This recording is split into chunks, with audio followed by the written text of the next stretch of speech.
আল্লাহর দরবারে শুকরিয়া আদায় করছি যে দীর্ঘদিন পর আমাদের প্রাণের স্পন্দন, যার নির্দেশে শুধু আমরা আন্দোলন সংগ্রাম করেছি, আমাদের সেই নেতা জনাব তারেক রহমান আসছেন, যে আমাদের নেত্রী সাবেক প্রধানমন্ত্রী মরহুমা দেশনেত্রী বেগম খালেদা জিয়ার দুয়ায় অংশগ্রহণ করার জন্য এটা সিরাজগঞ্জে আসছেন।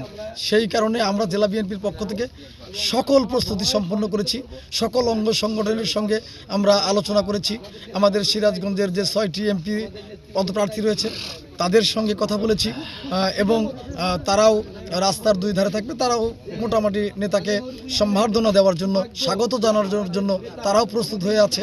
শুধু আমার দলের নেতাকর্মীরাই না, কারণ জনাব তারেক রহমানকে দেখার জন্য, তার বক্তব্য শোনার জন্য সাধারণ মানুষরাও অংশগ্রহণ করবেন এই দুয়াতে। আর যেহেতু তারেক রহমান একজন এখনই এতিম, বাবা নাই, মা নাই, আপনার ভাই নাই, বোন নেই, একদম এতিম, তারেক রহমানকে দেখার জন্য অনেক মানুষ আসবে এবং তার কথা শোনার জন্য অনেক আসবে।